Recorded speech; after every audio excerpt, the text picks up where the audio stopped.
5, 4, 3, 2, 1. We are back, Mr. Matrix, and yet again you are attired absolutely exquisitely. You've got a lovely collared shirt on. I can see you. Your nice tailored glasses. But yet again, you have no ball and all hat. Please put a ball and all hat on your little bald head. We will not continue with the podcast until you have a hat on.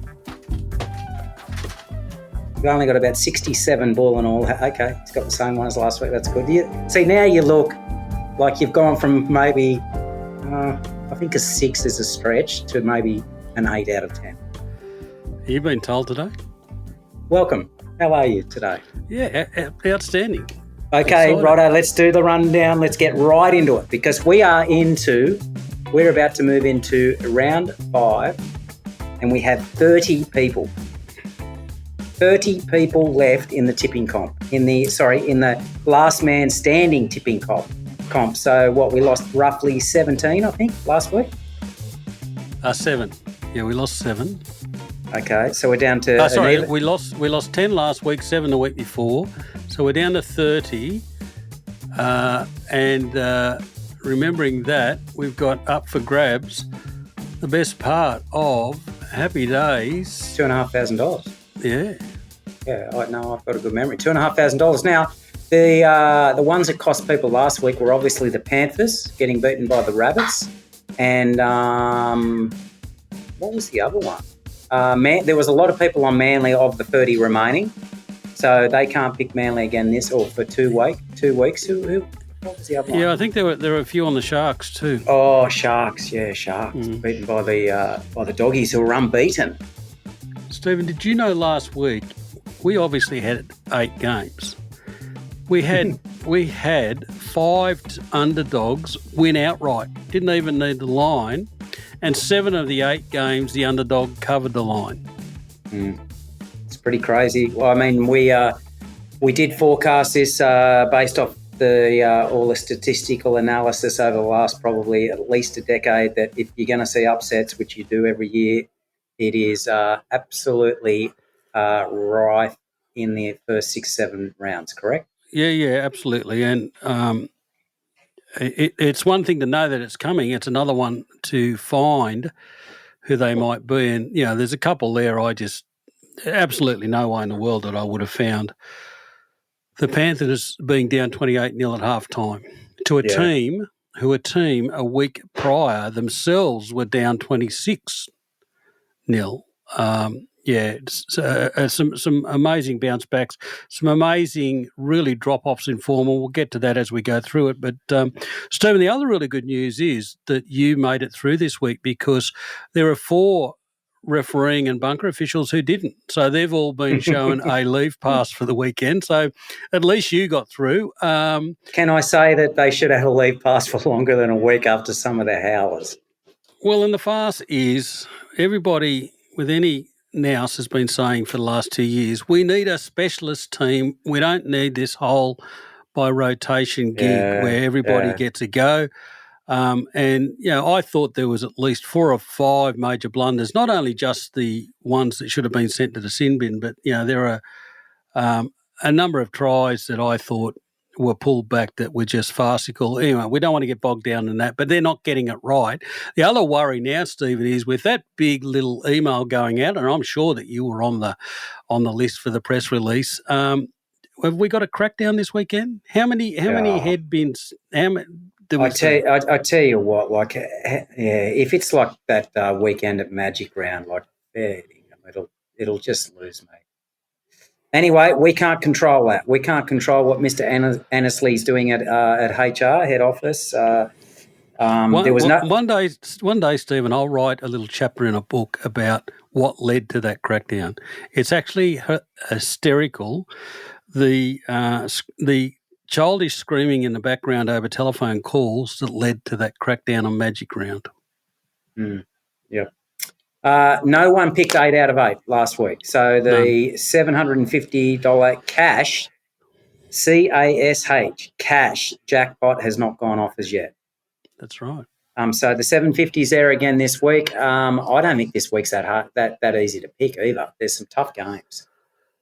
So I suggest that I think we'll go another week without. If we go another week That will be we will be into round 6. If we get to round 6, no one wins it this week. It will go to 1,000.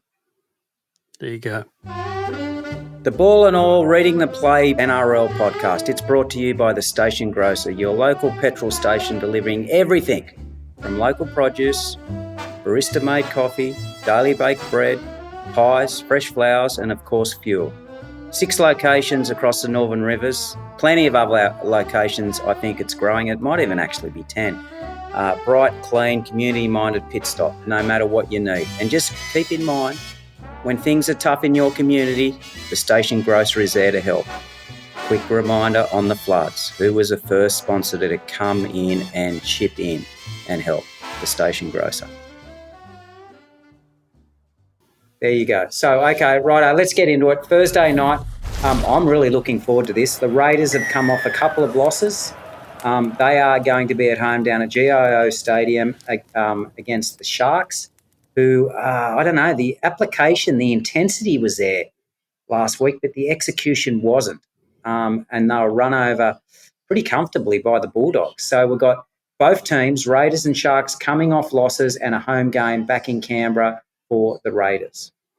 The worry with the Sharks is this record against the teams at the top of the table, and they broke through with that win in the finals last year, but once again they come up against the Bulldogs, as they did in week 1 against the Panthers over in the US. It's their self-errors that just completely undo their game. And at half-time, this game was close. It was 8-6 to the Bulldogs. It was a really good game of footy. It was tough. It was really good through the middle. And I thought that the Sharks were showing the advantage where I thought they had it, and that was their power game. And they were making yardage. They were creating opportunity. They spoiled a couple of options and then just completely fell away in the second half. It was really, really poor. The worry, and I know everybody wants to highlight this, and I think rightfully so, is where's the form of Hines? He clearly, as Matty Johns has mentioned a few times, I think lost a lot of confidence. It's Trindle now running the show here, but there were options that Hines took in that second half I thought were really poor. This is a real issue game for them. They travel. Their record when they're away like this, the last 11 times that they've been on the road, they've only covered the line 4 times. I was really surprised where the market went up. We've got the Raiders coming off back-to-back away games, return home. I like that. There's been some strength through some of their form. It was only that poor offering in the second half, if not the first half against the Eagles. I think they come out of a strong form line. Suited back at home, they've won 4 of their last 5 here, and I've mentioned last year, their record when they're an underdog at home is excellent.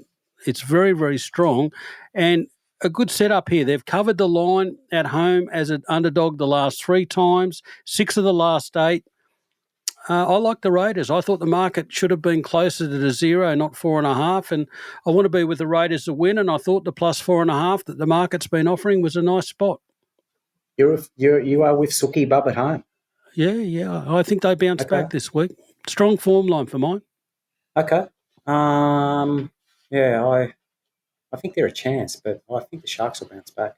Panthers, they need to bounce back. Panthers, 6 p.m. Friday night, the early game up against the Cowboys. I thought the Cowboys were very good last week.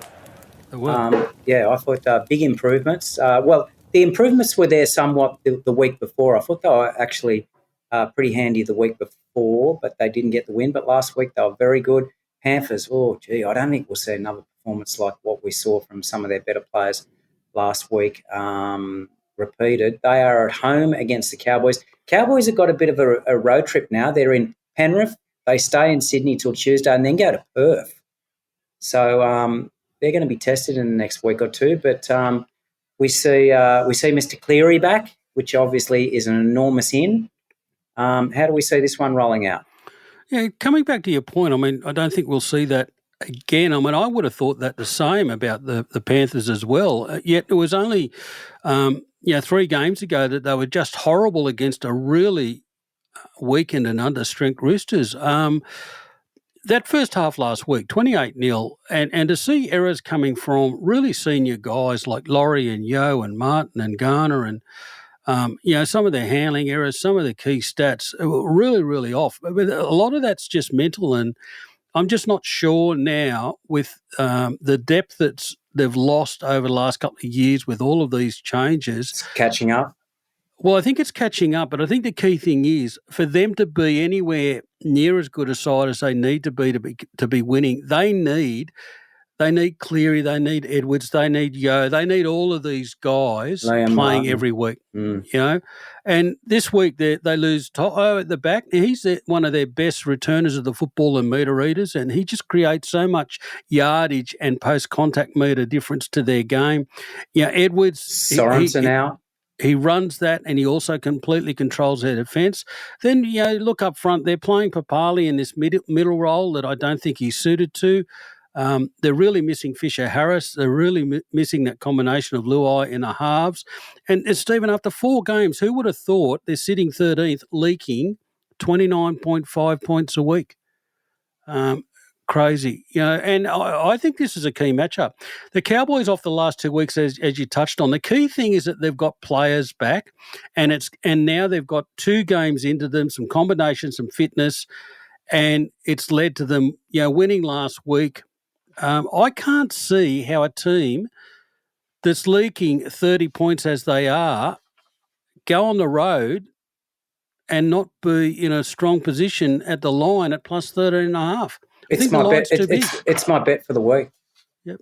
I like the Cowboys. I think they're on the improve, and I don't know if they'll win this game off the bat, but I like the 13.5 start. I am with you.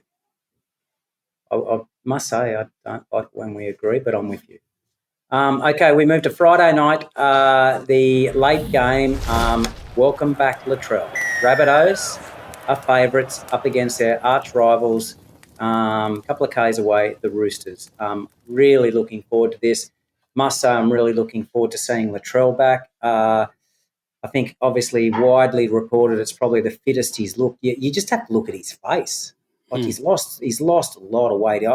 I would suggest he's probably 6, 8, maybe 10 kilos lighter than the back end of last year. So I'm really interested to see how he moves, especially coming into State of Origin selection a little bit later. Are the Roosters any chance in this game? That's probably the question.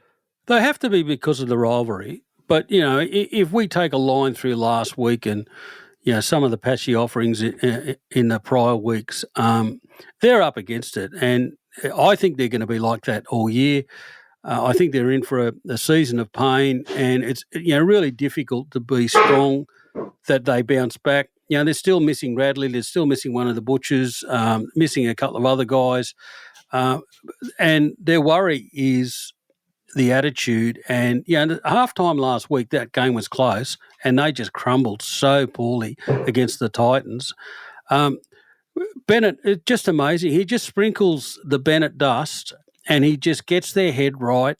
You look at all the key metrics around what the Rabbits are doing at the moment, and it's just so poor, yet their attitude about just winning ugly, doing the little stuff, playing in the game, playing field position, turning up in defence, and have come up with 3 wins out of 4. Amazing. I thought the market was probably about right, somewhere around 4.5 between them. Roosters have won the last 4, interestingly. But no, I think Latrell back, I think that's a big difference. I thought Totola was very good for them last week.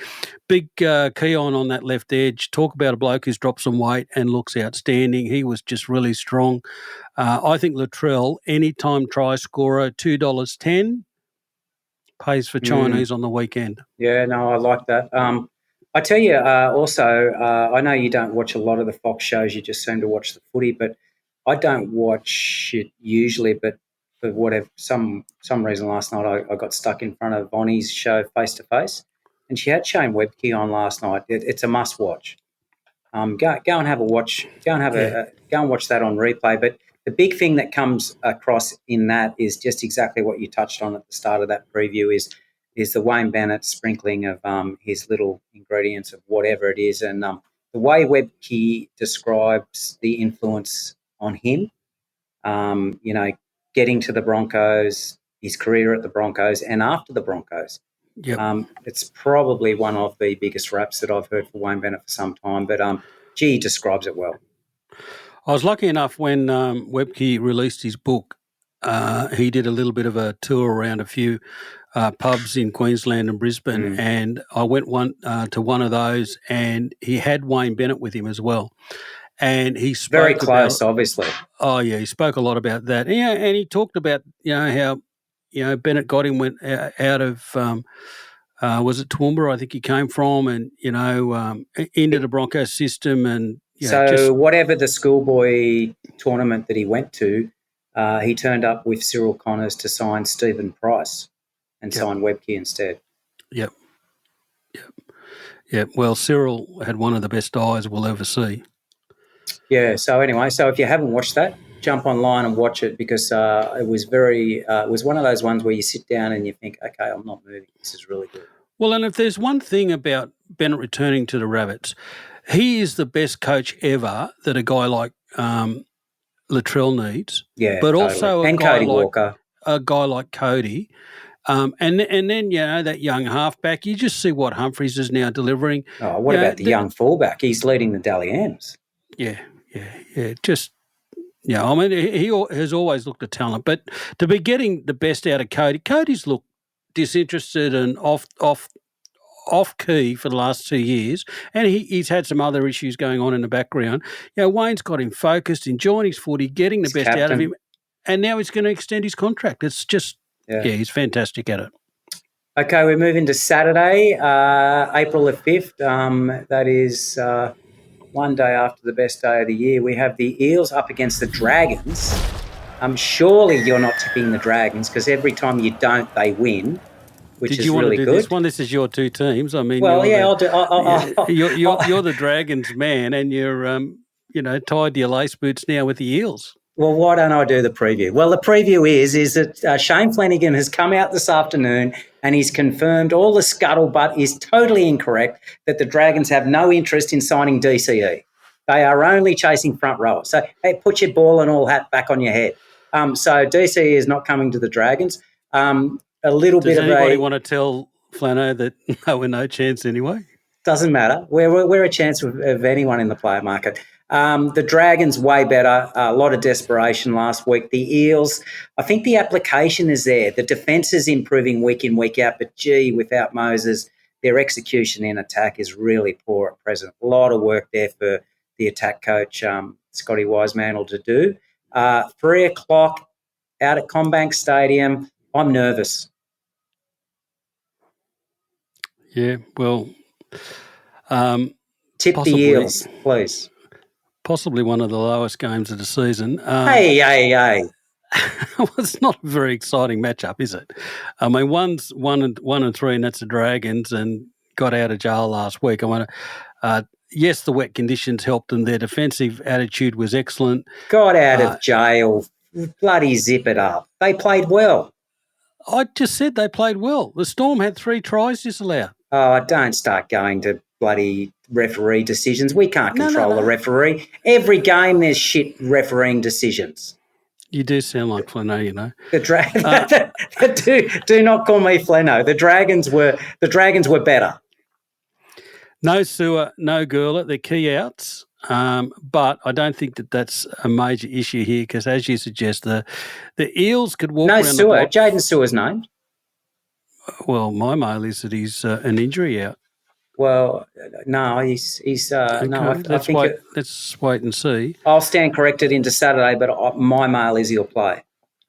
The Eels could walk around Combank Stadium for 2 days with $100 notes trying to find people that help them be creative and still struggle. Now, Walker will probably help, but they need some offload. They need some options in attack.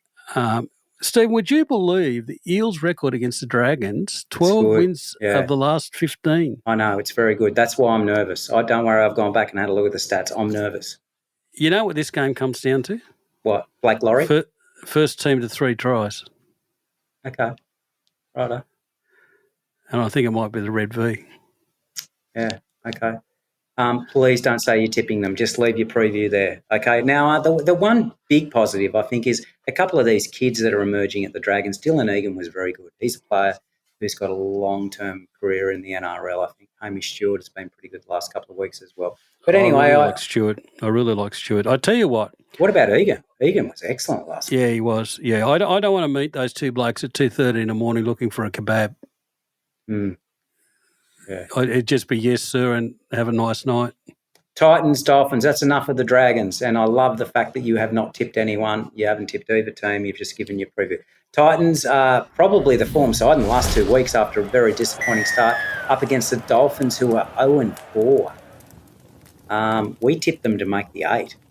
And we were of the opinion that they had a very favourable draw, and the Wayne Bennett effect is having a big effect. Christian Wolf is struggling. They were pretty poor last week. Huge effect. Yeah, I said last week I've put the 2 Ds in the bin. The Dragons were one of them and the Dolphins is the other. The Dolphins is at the bottom of the bin, and I can't see them servicing any time this season. So your call for them to make the 8 is right here, right now is done. Oh, yeah, you rip it up and have a bonfire with it last week. Right, okay. Yeah, none from 4, and I can't see it getting better anytime soon. I would suggest, Stephen, that we're only 4 weeks into the season, obviously, but do they come up with 4 wins during the season? I just don't know where. Oh, geez, that's a big turnaround.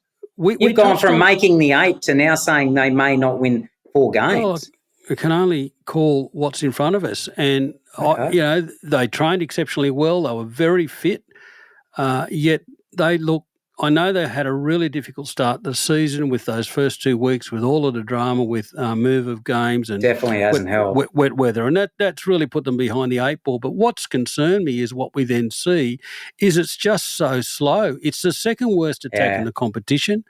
They're averaging who's the worst attack, Parramatta? Yes. Yeah.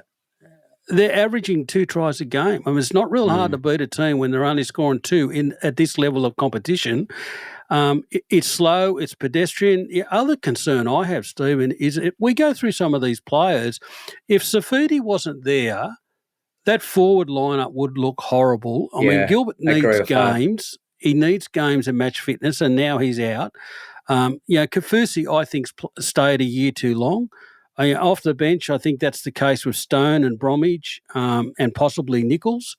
They don't change up the game, the lack of enthusiasm. And, Hamill looks like he's been, A, in a very good paddock, and B, enjoying life off the football field. And where's that incision that comes from him? Where's that spark, that acceleration and the momentum that he creates? It's just not there. So, massive worry. Lost their last 7 games when they've been away. Now go down to the Gold Coast against the Titans. And, 3 weeks is a long time in footy, isn't it? They've now won their last 2 games. But the key is back-to-back positive wins. But in all 3 games, they've scored 30, 26 and 24. And that 24 in their first game was against the Bulldogs, who have the best defence in the competition. 3 games, 14 tries. I love the fact that they've got those 3 big men in the middle just creating the yardage that's then giving both Brimson and Campbell room to play. But the key thing is when Campbell or Brimson play that next play, the other one follows the next one. So you're actually hitting them with a double bang in attack and skill, and that's what's creating that roll-on of points. And, I like what they're doing. And, if the Dolphins are struggling to score 2 tries a week, we know the Titans have got 30 to 40 in them, especially at home on a dry track on a Saturday afternoon.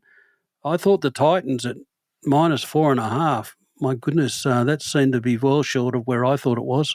I know he's not leading the Dally M's, but I think the best forward in the game presently easily is Tina. Oh, outstanding. Super. They need to do everything, wrap him up in cotton wool, get him to lie down on pillows, whatever they have to do. He has to stay on the field. Gee, he's been good. The other key thing too, Stephen, they've won these last 2 games off the back of having some significant outs. They have. Yep, they have. And I think you touched on him, I think maybe last week or the week before, the Ford Gray coming off the bench. Gee, he's been good. Yeah, he has. And Futuwaka, the last 3 weeks has been outstanding. Back to he's origin not far behind Tino.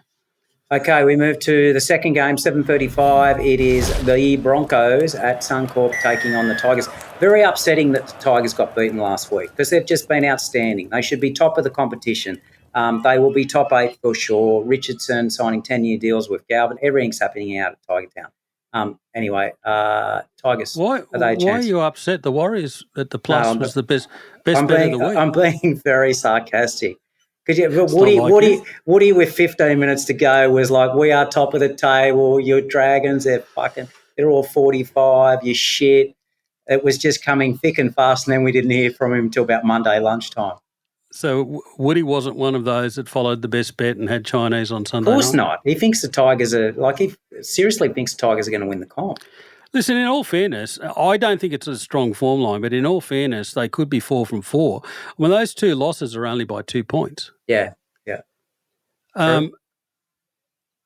As I said, I'm not sure what they've beaten yet. The next couple of weeks are going to start to tell us.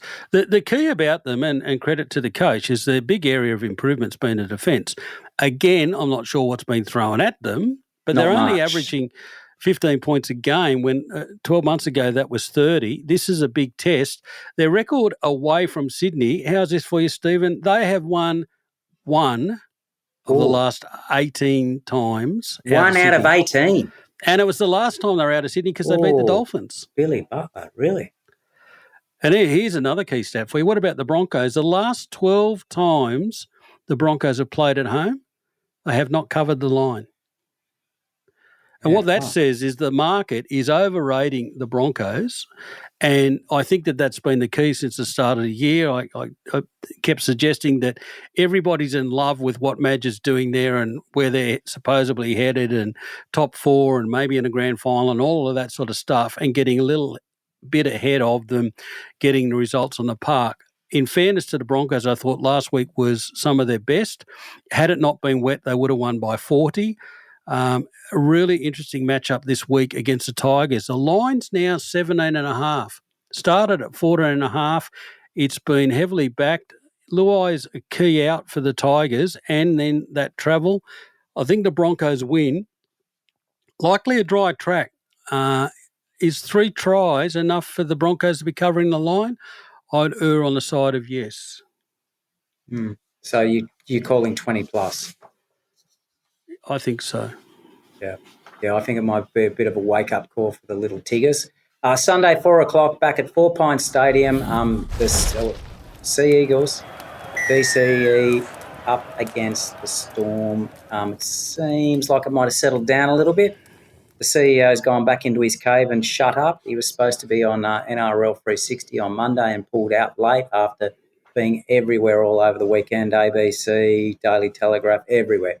But anyway, we'll see what happens. And also leaking absolute rubbish. I mean, it's one thing to be leaking stories. None of them were factual. I mean, they were going to sign Reynolds. They were going to sign Foran.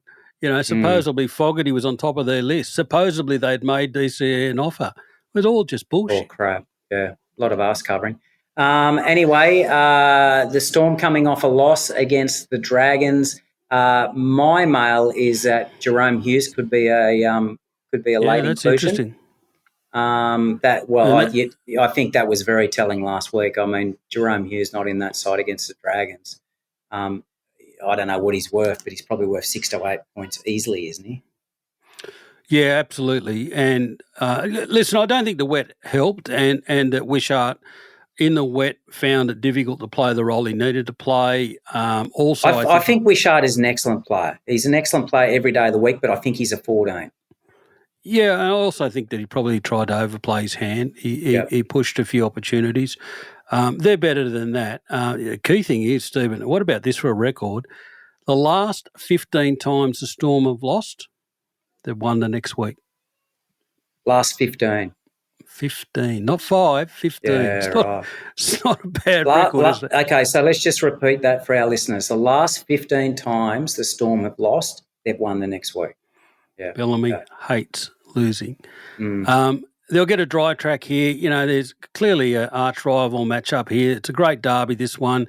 Manly have been very good at home, and their record against the Storm at Brookvale is outstanding. Won the last 3 times they've played here, and very good record when they're the underdog. My worry about the Eagles is a bit like the Sharks, that they're switching in and out of games. I mean, at 14-0 last week, they should have gone on with that and belted the Eels. And with some of the sharp attack that they've got, and they didn't. They now lose a couple of outs, which I don't know that's been highlighted enough. I mean, clearly Turbo, but they lost Pasika last week and now have lost Aioli. Those two big fellas in the middle really brings them back to the field, and that has been the worry for the Eagles. If they get bashed up through the middle, they do struggle. Great matchup, this really, really good matchup. The market's 3.5. I really want to watch until teams are announced. I suspect that Hughes doesn't play. I think that might be a little bit of a smoky, and he might be another week away. If he doesn't play, I've got a really small lean to the Eagles at the line and what looks a really close game. Ripper. With the star? Yeah. Really? Okay. I don't think it'll be enough, but interesting. The other worry on the background too, Stephen, is I just wonder in 3, 4, 5, 6 weeks' time how things have unfolded at Brookvale. I don't think all that well. I actually think all of this drama in the background ends up derailing their season. I agree with you. I agree with you on that. Yep. Sunday, last game, rounding out the round, and it'll be a cracker. The Knights coming off the bye up against the Bulldogs, who are yet to be beaten, going for 5 in a row. Serraldo has these guys just chasing like a wolf pack in defence. They're unbelievable. Their line speed and chase on kicks and everything that's attitude-based couldn't be any better. Very he's short a good price. Coach, isn't he?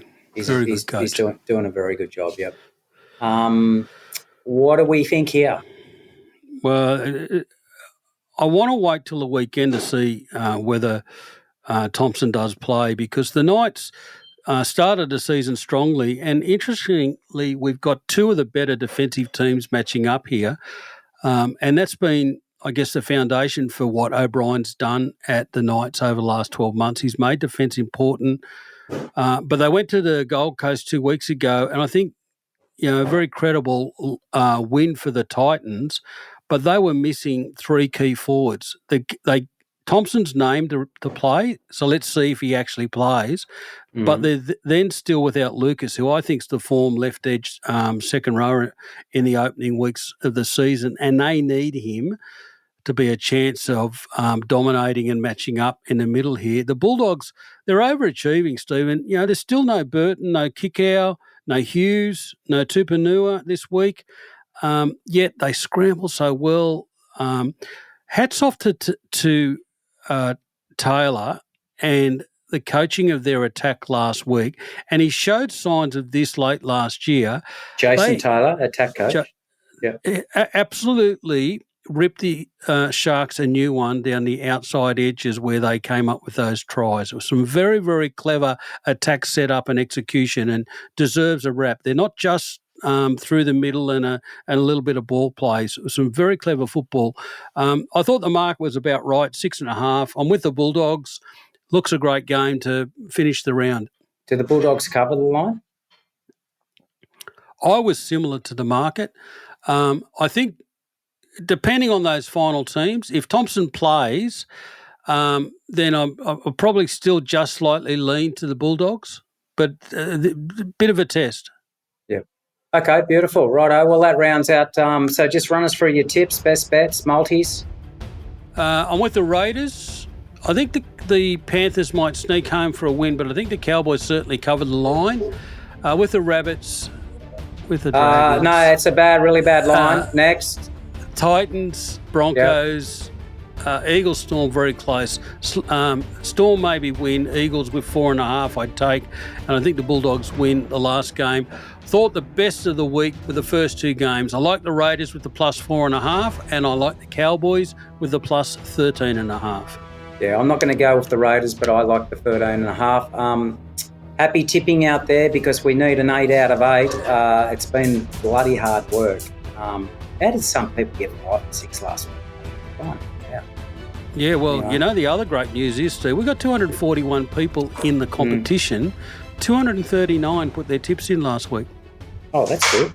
Yeah, that's good. They want to get 8 out of 8. That's why. there's that green folding stuff floating around. And we know this weekend no one's going to get 8 out of 8, so it'll be $1,000 the week after. See you then. Happy punting. Thank you, Mr. Matrix. You look, I think you've probably gone from a 7 to maybe an 8.5 with the hat on. Thank you. See ya. Bye.